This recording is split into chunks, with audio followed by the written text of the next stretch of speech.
Another episode of CS 340. I'm your host, Frank, co-host Payman. Look forward to another lovely hour together. I may have misled people ever so slightly at the end of the last lecture where I was scribbling about like what's coming next and recommender systems and blah, blah, blah. I always forget that I skip the standard pack in CS 340 of lectures. I skipped lecture 11 because it's awful. I hate it. It doesn't have anything in it. So if you note, we go from lecture 10 to lecture 12 in the PDFs and the PowerPoints. And I sort of forgot that I do this every time. I freak out because I'm like, oh, I have to talk about this horrible subject. It makes no sense. And then I'm like, oh, wait, I don't, because I just don't do it. So we get to go on to something actually a little bit more useful and important straight away. As all the homeworks are out, let me remind you that assignment 3 is out, assignment 2 is done. Usually this is the longest assignment, so start right away. And if you are like I was when I went back to academia after my industrial stint, if you are rusty with calculus or linear algebra, you should probably start reviewing those concepts straight away, because we're going to move to vector calculus pretty quickly over the next few lectures, right? And there's some review materials here. You can also pull out your old calculus books and your linear algebra textbooks and that sort of thing, and get yourself back up to speed. So I guess we were done with 2 parts of, I think 5 parts in the course. So first part is supervised learning in the classification sense. Second part was unsupervised learning in the clustering outlier detection sense. And now we're back to supervised learning in the, is Payman still here? Yeah, Payman's back, okay. In the regression sense, okay? So we're gonna revisit supervised learning, but now, we're going to have our standard data matrix X, as we always have, our covariates.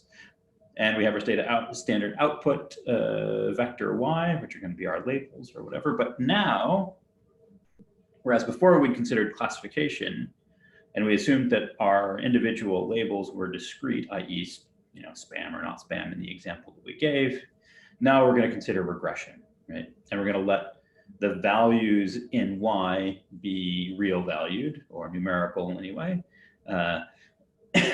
like yi equals some length. So I think we're all familiar with regression, or should be somewhat familiar with regression. And there are lots of examples you can think of for instance, 1D regression. We're going to go well beyond 1D regression, but the foundation is 1D regression, and that's what we'll cover today. So the idea behind regression is that we want to discover some sort of relationship between numerical variables, right? So, does the number of skin cancer deaths or mortality rate or whatever change with the amount of smoking that you do, the number of cigarettes you smoke? Right? Does the number of skin cancer related deaths change with the latitude at which you live? Okay. So we're going to do some terminology throughout the day, but we're going to have inputs and we're going to have outputs, right? And again, just like in our supervised learning case from before, what we're going to ultimately be interested in doing is learning the structure of some program that takes an input and produces an output. And the structure of the program, it looks something like this, where there will be a slope and eventually an intercept. We're going to skip that mostly today. And when you put in an input, it returns an output, okay? And somehow we need to be able to go from the training data, these dots, to the values of that relationship, the values of the linear, the parameters here 5.98, let's focus on that one, okay? Other examples of regression problems, like, do people in big cities, this way, walk faster? Apparently they do, right? Is the universe expanding or shrinking or staying the same? So if we're staying the same, all stars would be moving at constant velocity or whatever. But it turns out that as we determine that stars are further away from us, they're also moving faster, and the relationship between them involves Hubble's constant. Right? Okay. You know, is you know, the rate of gun-related deaths correlated to gun ownership as a percentage of households? It would appear, at least in the US, that it is, although you could argue that maybe that it's not necessarily a linear relationship. And has crime rate generally been falling as a function of time, or what's the relationship of crime rate to time? Playfully, we have included various gaming consoles and the quote-unquote evil violence promoting games that were released at various points in time, showing that they had a no marked impact whatsoever on the violent crime rate, despite claims to the contrary. Another sort of frustrating and confusing example is, you know, does higher gender equality index, right? So countries that have greater gender equality, greater gender, you know, women's rights, correlate to a greater percentage of women's science, technology, engineering, and math graduates, this being a higher percentage. And it would seem that the relationship is different than you might expect, and a little bit disappointing. In the absolute sense as well. So note that we're doing supervised learning, trying to predict the value of one variable, the yi or output, or we're going to have lots of different terminology for that. We'll talk about in a second. Variable given the input, right? And we're not measuring the correlation between the two, right? So supervised learning, I should point out, this is really important. This is actually really important. Does not make a statement about causality. And this is important here, right? You can say in this particular case that higher gender equality index is correlated with lower graduation, and not like lower percentage of STEM graduates, right? It's okay to say higher index helps predict that there would be a lower percentage of women among STEM graduates. But you cannot say, and this is why looking at data like this is somewhat complicated, you cannot say that a higher index leads to a lower percentage of women amongst STEM graduates. And the fact that regression only speaks about correlation, not causation, gets confused all the time, right? So you have to be very, very careful. And there are lots of potential reasons for this correlation that don't appear here. There could be hidden confounders, right? Correlation does not. What's the explanation for this? Someone's asking. Who knows, right? Who knows? It's a subject for the social scientists.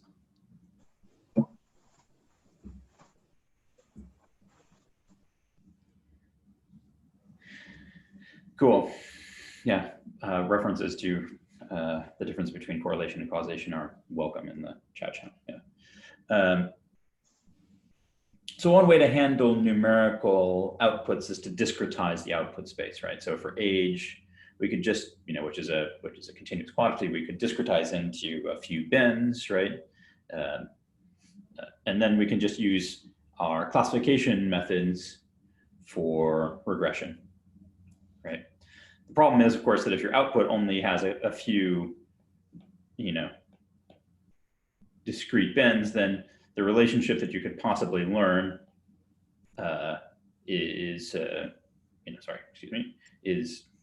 can only, let me try that again.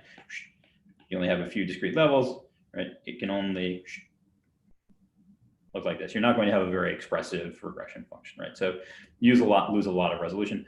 If you make this more fine-grained, then you need a very large amount of data to fit the model, right? And it's worth pointing out that there exist regression versions of basically all the classification methods that we talked about. There are regression trees, probabilistic models, non-parametric models, so on and so forth. Arguably, the oldest, most popular, arguably most important method is linear regression based on square root error. And really, the reason why we're talking about this and kind of going slow with this is that it's a really important building block for a lot of the stuff that we're going to talk about for the rest of the course. So we go a little bit slow here, and I expect basically everyone to keep up with what's going on today, but then we accelerate and talk about some more interesting stuff relatively soon. So we're going to start with linear, not affine, but linear regression in one dimension. We'll assume that we have one feature, right? i.e. d equals 1. For instance, we can think about xi being the number of cigarettes that you smoke, and or the whatever smoking rate packs per day in the population or something like that, and yi is the number of lung cancer deaths in a population. So linear regression makes predictions y hat I. So we have this hat notation as always using a linear function of x, so w xi. Okay, and just to be clear, if you have a function that looks like this, ax plus b, this is an affine function, not a linear function. Okay, so we're going to avoid this terminology, and I'll just foreshadow and say that if we have a W matrix that looks like this, and we have an xi matrix that looks like this, I guess I should just use A and B here, then when we start talking about linear regression, we can always express an affine regression model as a linear model with an extra feature dimension. Okay, so I'll mention this again in the future. If that doesn't really make sense, it'll make more sense in the near future. So the parameter w is the weight or regression coefficient of xi, and we're going to temporarily ignore this y-intercept, right? So as x changes, as we know, right? I mean, this is just a simple equation for a line that passes through the origin, right? If w is positive, then yi increases as xi increases, and vice versa, right? Negative w implies that yi decreases as xi increases. So we're going to have some data set that looks like this. We have points xi and values yi corresponding to those points. And again, the model that we're going to be looking at, the model class, the model family, the program that we're going to try to induce will have a parameter w, and the program will look like this. You give it an xi, and it outputs a value for any xi, including extrapolants out here, right, and interpolants in here, and actually exactly where data points are as well. Right. Okay, cool. An aside that you should be aware of, particularly if you go off and read on your own, is that different fields use lots of different terminology and symbols for linear regression models. So we have our data or data points, objects, examples, rows, observations, right? And it's important to realize that these are always xi, yi pairs. Our data consists of pairs of xi, yi's as always, right? I will try to use inputs and outputs, but the inputs to the regressor, again, xi if you want, and yi. The inputs are also called predictors. For us, there are also features, explanatory variables, regressors, independent variables, covariates, columns, right? I hate these two, but they appear in the literature, right? The outputs are sometimes called the outcomes, the targets. That happens in machine learning a fair amount. Response variables, dependent variables. These are what we call labels if it's categorical. And the regression coefficients, we'll just call them weights in this class. I also will call them parameters. Some actually call them betas, right? And with the linear regression, the symbols that are used in various fields are inconsistent too. So in machine learning, usually the data is X and Y, and the weights are W, and statistics, the data is X and Y and the weights are beta. In optimization, the data is A and B. That's really confusing to me. And the weights are X. That really, really messes with my head.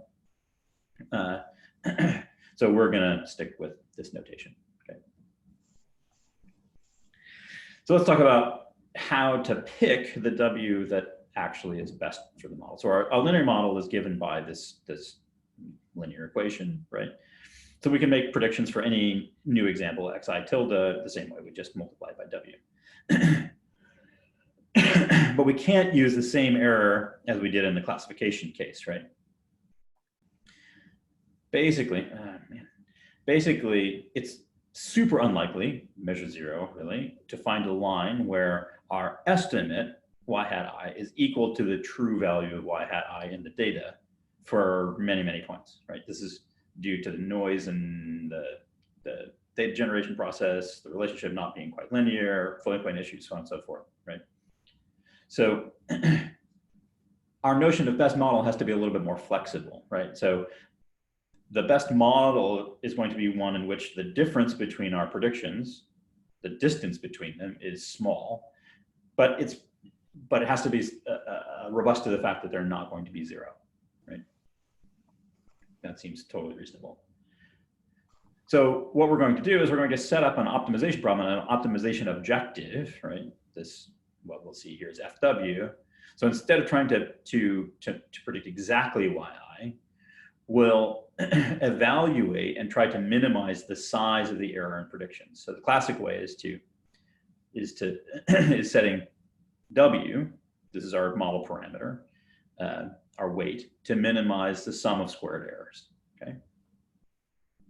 So WXI is our prediction y hat I, YI is the true value of YI.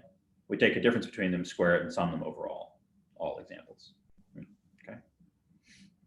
So obviously what's inside the brackets is the difference between the prediction and true value, right? We sum them over all the examples. There are some actual reasonable justifications for this choice. This choice corresponds, especially once we start adding on some constants, to a probabilistic interpretation that's fairly reasonable about normally distributed, homoscedastically normally distributed measurement errors. But usually it's just like the real reason behind it for regression models is that this particular functional form is easy to minimize. Okay, cool. So this is our objective function. This is what we're going to do to set our parameter in our 1D linear regression case with intercept at 0, right? The way we're going to do this is we're going to try to come up with some way of minimizing this objective function, the sum of squared errors, okay? So what are these errors graphically? Well, basically there are these distances, right? Okay. Our notion of what a good model is that these distances are small, okay? The error is the sum of the squared values of these vertical distances between the line, W, XI, and the targets, YI, okay? Cool. Our conjecture is that this error is small when we're close to the targets. And that's sort of true, right? We can see that, right?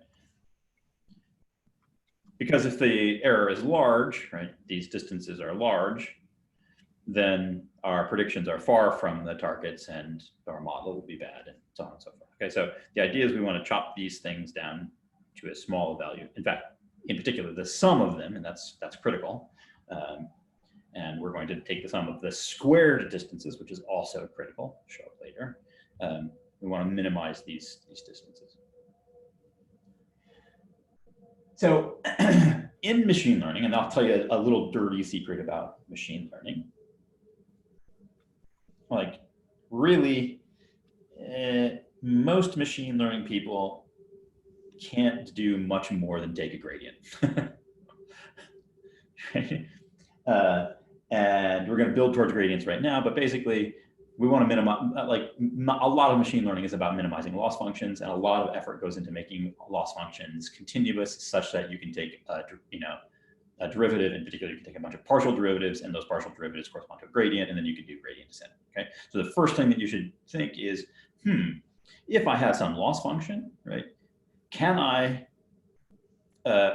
take the derivative or compute or like derive the gradient function or derivative function of the original, right? So df dw, right?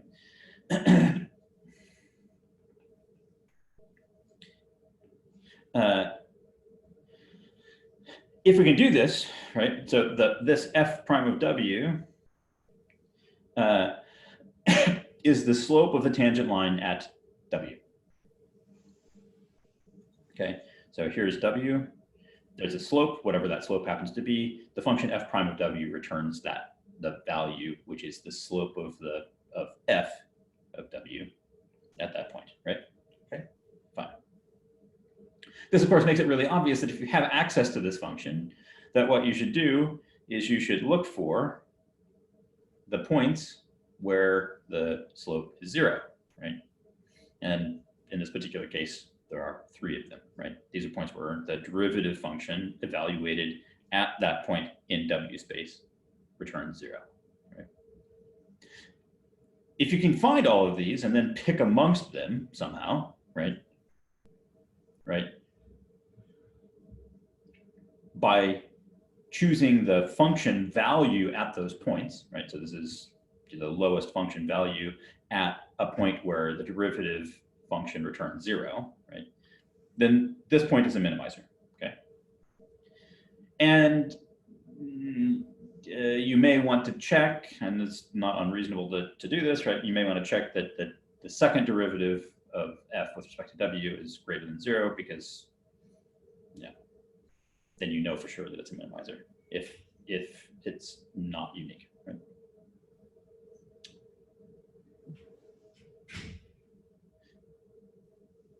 So it's worth noting, and we can do this before, after doing the gradient stuff, we can do it graphically. We don't have to do calculus yet.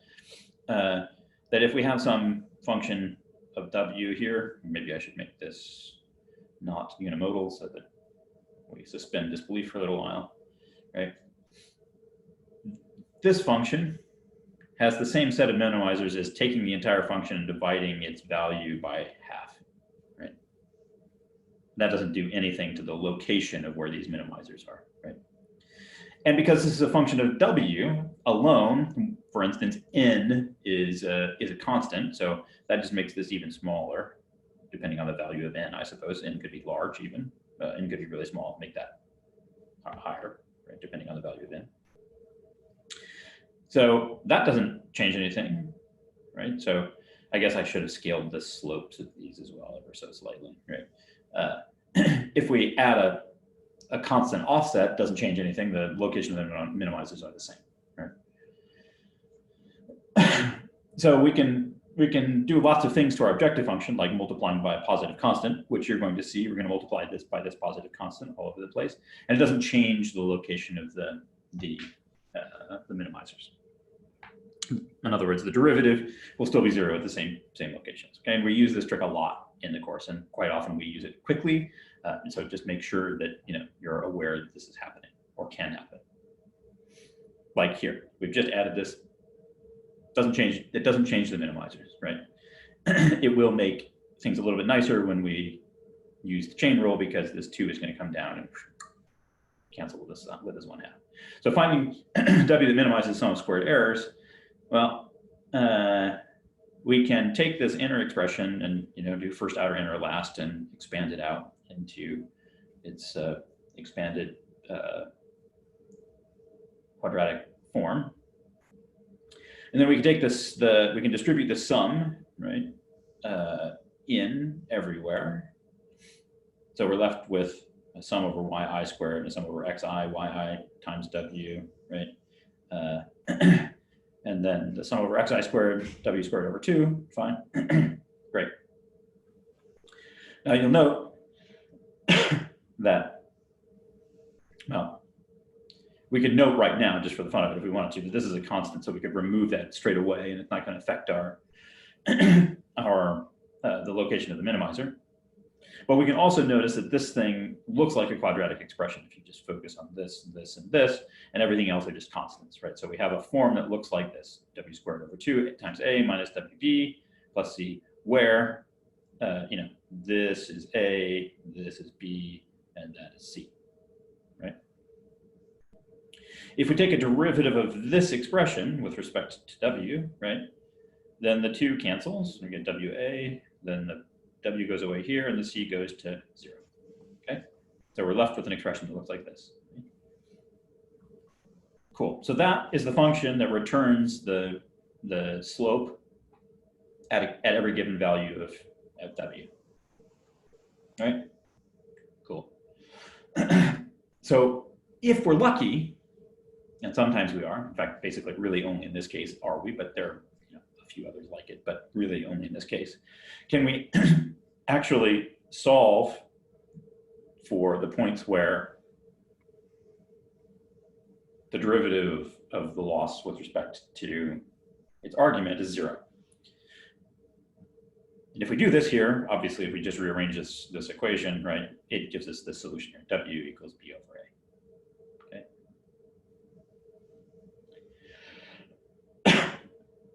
Okay. And if we plug in A from here and B from here, right, then we know that the minimizer is given by this expression right here. Okay. And this will exist if our feature is non-zero. If feature is 0, we have problems. So this is just what I had on the previous slide. Right? We can check that it's a minimizer by checking the second derivative, right? So this again is the expression from the previous slide. This is the gradient, right? The first derivative. The second derivative, well, we cancel this out. We're left with this. This is constant, goes away. The second derivative is a sum of squared items. And the sum of all of these must be positive, so the sum must be positive, which means that this thing is positive, which means that in this particular case, would we get the same answer if X is more than one dimensional?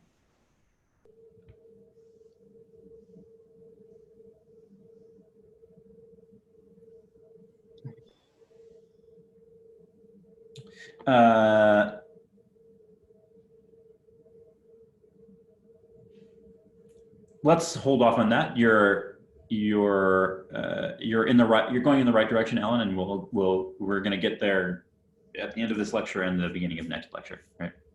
So we're gonna do this in matrix form very soon. Really, next lecture. Okay. So we have non-zero. If we have a non-zero feature, second derivative is positive. It's a minimizer. There's a unique solution. Bang. Okay. There's another way you can look at the least squares objective or solution, which is that least squares minimizes a quadratic, and this is going to come up when we talk about whether or not this is convex at some point. It minimizes a quadratic. That is the sum of quadratics. Okay. So the first one, if you plug in W equals Y1 over X1, that's a 0. So we know that the minimum value of this is 0, and that's true. And it's positive, so it has to be above 0 everywhere else. So the first term is just this little quadratic here, centered in Y1 over X. The second one is Y2 over X2, yn over xn, so on and so forth. And the final loss function is just excuse me, has a minima here, and it is the loss function is the sum of all of these quadratic functions, right? It is some other quadratic function. It's interesting. Questions at this point? Should be pretty straightforward. Nothing fancy yet. Actually, really none of this is fancy. Sorry, I have hiccups now.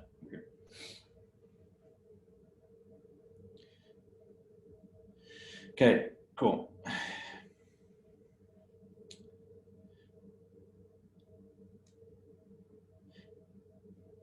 So what happens if we have more than one explanatory variable? What if we have more than one input feature, right? So for instance, smoking is not the only contributor to lung cancer.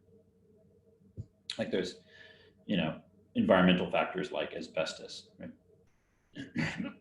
Which in my particular case, as I told the other section in my high school before high school basketball games, believe it or not, I played on a high school basketball team.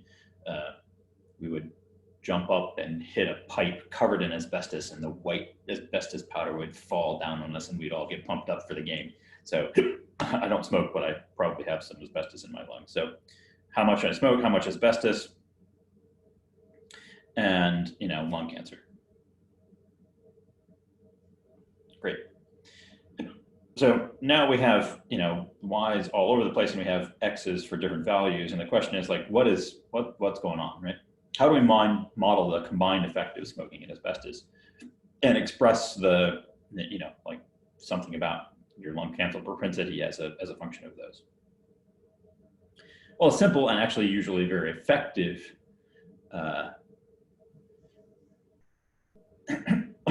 effective approach is to basically form a linear function again, right? So we can say that y hat I is just a linear function of the two features, right? So x1i, I1, excuse me, is the value of feature 1 on example I. W1 is the weight of feature 1. W2 is the weight on feature 2. Wxi2 is the value of feature 2 in example I. So we have weight 1 for feature 1, weight 2 for feature 2. So our prediction is a weighted combination of the features. All right, so 10 times the number of cigarettes, or I'd smoke 25 times the number of times I hit that asbestos pipe. So how do we do least squares in 2 dimensions? Well, a linear model in 2 dimensions defines a plane. Okay, so again, we've got smoking and asbestos, and we have y here. It's not just a line, okay? You can think about this, remember this from linear algebra and other courses you've taken. The critical part is that if you have d features or whatever, the d-dimensional linear model looks like this, okay? In other words, the model is that it's the output is a weighted sum of the inputs. That's what we're going for. If we have this, we can think about this as now being a hyperplane. That's really what's going on. I'll use that terminology later on. We can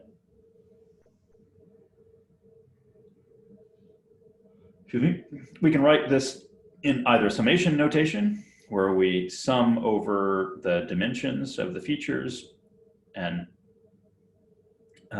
make a prediction of the output for particular input value I by weighting all of the individual dimensions. We can also write this. Wouldn't the data get very crowded with more notations added? I don't know. Yes, that's not an appropriate username. So maybe you could rewrite that.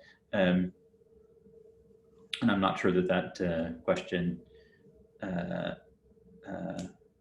makes a lot of sense. So we can also rewrite this in vector notation, right? Recognizing that what I did already is that if you have W1 to WD, this is the transpose of the weight vector, and XI1 to XID, then we can compute this sum by just taking this product, transposing W. Okay. So in this course, just to be clear, all vectors, when we notate them, we will try to use column vector notation all the time. So the inner product between W and X, or W transpose Xi, is a scalar, right? So here's our weight vector, here's our feature vector. It's the same thing as taking the sum, and we can write it in any of these different ways. It's worth pointing out that our data matrix, which has been N by D, where we have in examples that are d-dimensional, the rows of xi are actually the transpose of the column vector xi. That notational wiggle will show up in a couple of places. So the least squares model in d dimensions minimizes the following loss function. And just remember that this w is now a vector, right? And so too is x, although we're not going to explicitly denote that, right? So just recognize that that's happening. Yeah, w is a vector. The prediction is an inner product of w and xi, so it's a linear combination of features. The error is still the sum of square differences between the true yi and our prediction w transpose xi. This technique is quite old. Gauss used it to predict the location of a star. Now the question is, how do we find this best vector w in d dimensions? So an obvious thing that we could think to do is to set the partial derivative of each variable to 0. What does that mean? So partial derivatives, we have to remember what these are because we're going to use them in the form of gradients, implicitly in the form of gradients. Okay, so we have f. What is f here? So our loss function is a function of, so f here maps R2 to R. So it's a vector, it's a scalar valued vector function, right? Cool.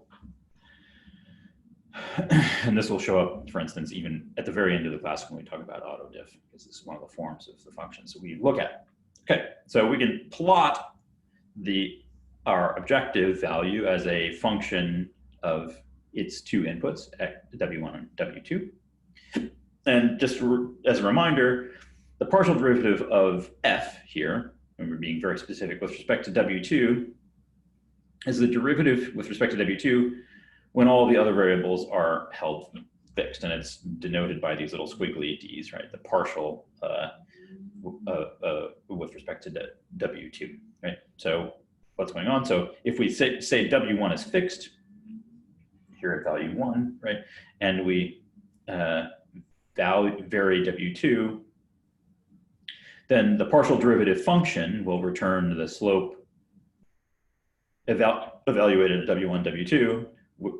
The partial derivative to w2 will return the slope at these points, treating w1 as constant. Okay.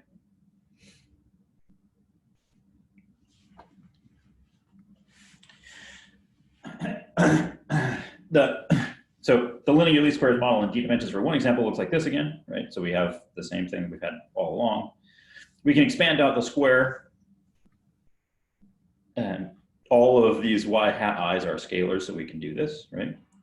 We can expand out what y hat I is based on the definition that we have right here, but writing it in some form, right?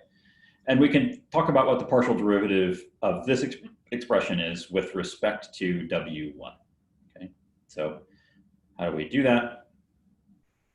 When we take the partial of this,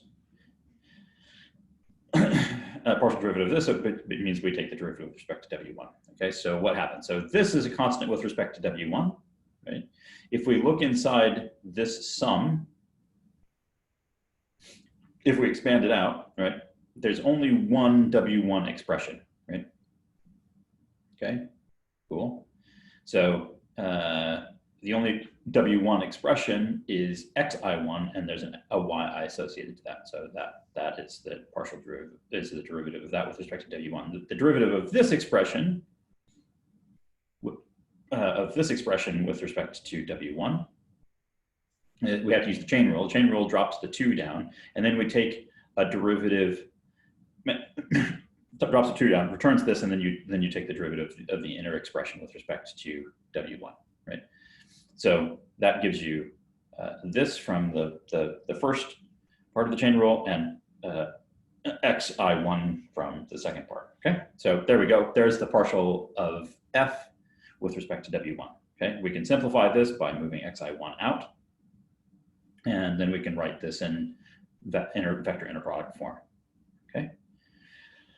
This is exactly what I just wrote on the last slide, right? And we could do this again for every variable j, but who cares? We just did it for I, so it's the same for all j.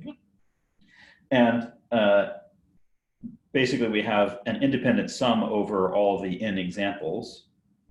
So if we want to actually compute the partial of f with respect to all, summed over all n examples, then it's just summing up the individual partials, okay? Cool, straightforward. The problem is, and the reason why we've gone through all of this is to remind you what a partial derivative is, to build up to what a gradient is, these sorts of things. But it's also to address the question that we asked about whether or not we could actually just solve for the partial, like we could solve each individual partial derivative and set it equal to 0, right? But if we try to set this equal to 0, this is not gonna work particularly well because the expression for wj depends on all of the other w's. Okay, so we can't set this expression equal to 0 and just solve it for wj. Okay, that's okay, not the end of the world. We can get around it anyway. Okay. So if we want to generalize this notion of set the derivative to 0 and solve to d dimensions, then what we have to do is we have to find a w where the gradient vector equals the 0 vector. Okay.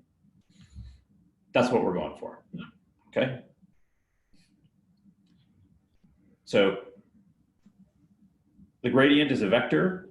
The definition of the gradient here with this NAPLO notation is the partial derivative. It has partial derivative j in position j.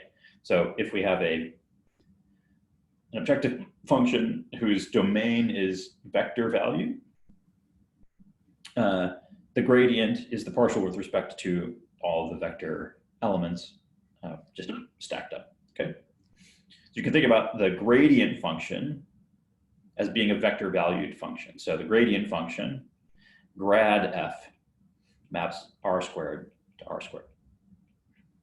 Okay. So for every point in the domain of grad f, this function, you plug in a value of w, and it gives you a vector out, the gradient vector at w. Okay. The point is that we would like to find, again, we'd like to find the point in the vector, in this vector field where the gradient is the 0 vector. Okay. And this could be a more complicated loss surface, blah, blah, blah, blah. And it could have multiple points, saddle points, so on and so forth, where the gradient vector is equal to 0. But for now, basically think that the tangent slope, the gradient vector is like the tangent slope is 0 in every direction at a minimizer. Okay. Cool.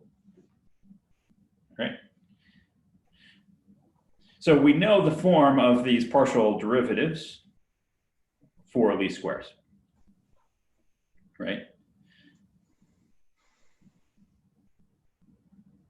And here are the claims, and we'll follow these up on Monday. So the claims for linear least squares is that we can find a w where the gradient function evaluates to the 0 vector, and we can do this by solving a system of linear equations.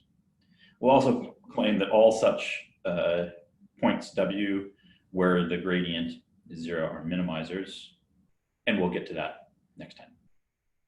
So in summary, right, regression considers the case of a numerical y. It's basically the same thing, same supervised learning setup as classification, but now we have a numerical y. Least squares is the classic method for fitting linear models, right? With one feature, it has simple closed form solution. We can generalize it to d features, and it'll have a nice solution as well. The gradient is a vector containing the partial derivatives of all variables. We're going to use gradient vectors basically for the remainder of the course, so get comfortable if they're not. And next time, we're going to talk about minimizing this expression in terms of w, and we will see that it has a beautiful closed form solution in terms of elementary matrix operations, and can be implemented in basically any language in just a few lines of code. So that's it for today. Questions?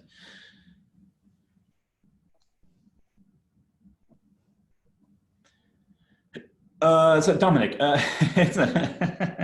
the comment is, was my comment on most, the question is, was my comment on most math and machine learning not going beyond computing gradients and exaggeration? Yes and no. So for like industrial applications, deep learning, applied machine learning, yeah, not much beyond gradients. The joke is that probabilistic machine learning people know about integrals and know how to approximate integrals numerically, often in very sophisticated ways. And then, of course, yes, when we're actually doing research and developing methods and proving things about those methods, then we use much more sophisticated mathematical apparati. But in terms of like knowing what's going on in 340, you don't need to know anything more than gradients. In 440 or 540, you need to know how to integrate, and you need to know some basic convergence properties of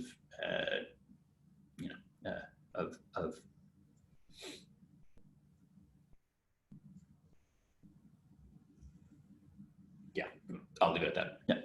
Yeah.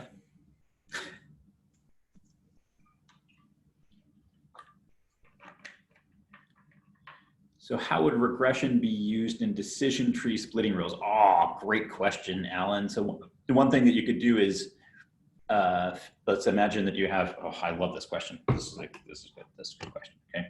So let's say, for instance, you have data that looks like this. That is the worst data ever. You'll get the idea in just a second.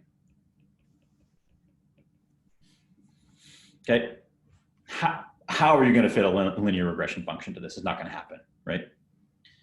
What you can do is you can learn a regression forest, right, by trying to split the space into individual linear regression functions, okay? And there's lots of ways that you could do this, right? One way is to actually look at the loss that you get and decide whether or not you can get a better loss by splitting. So in other words, if you do a split and you see a split like this, and you have really big losses, you might choose to split again and then fit a regression in each of the leaves.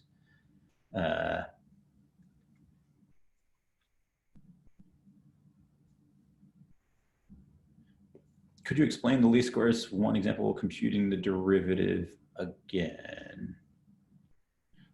Sure.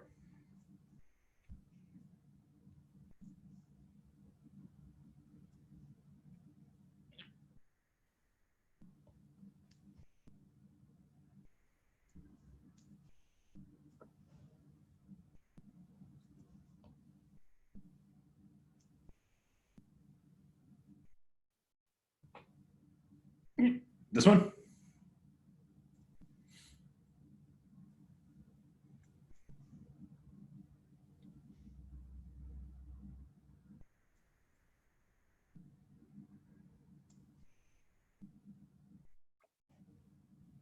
Is this the one you mean? Not that one. You want the, I see. I think you want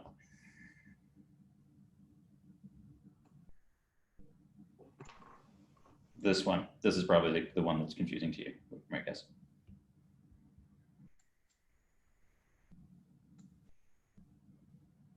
This to this, right? Yeah. Okay, so I'll remind you.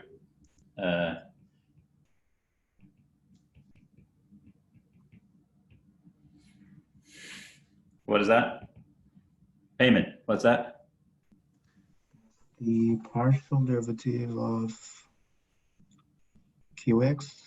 That's G. Sorry. Yeah. That's g, yeah, in regard to x. So, oh, that's f of g. So yeah, it's the chain rule, right? Chain rule. Yeah. So what's chain rule? So first, it's the whole thing, then multiplied by the partial of gx over x. Partial, yeah. Okay. Yeah, it's f prime dg. What is it? G of x dx, whatever, right? Okay. So what's happening here? Don't worry about this. It's the chain rule, right? So it's the first part is that you have a function that looks like this, a x squared, right? And then a is a function of w, right? And you're applying the chain rule here. So that the chain rule kills this, and you have its argument, and then you have the derivative of the inside thing. You know, it's just a chain rule. The others should be obvious.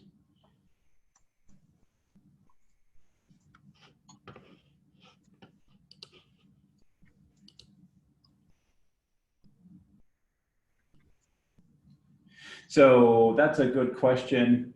So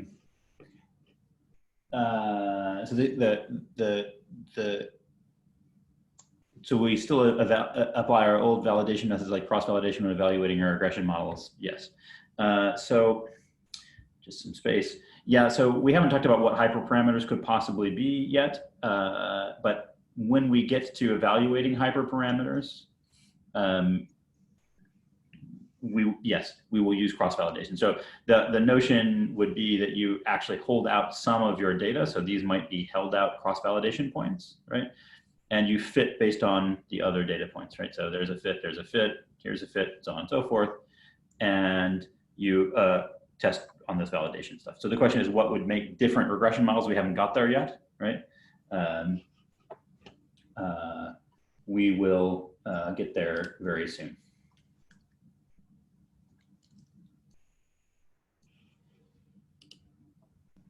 Any other questions?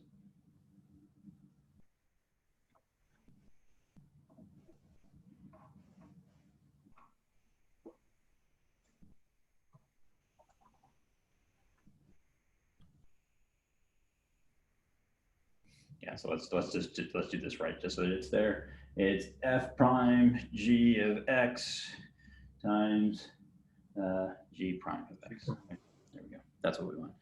So f prime g of x is just g of x in this particular case, and then g prime of x is x1, xi1.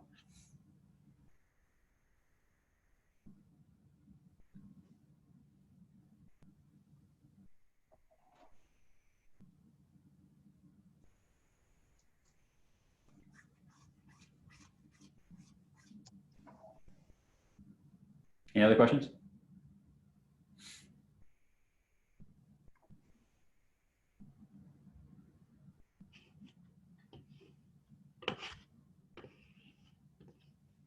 Okay, I think that's it. Have a lovely weekend, Payman.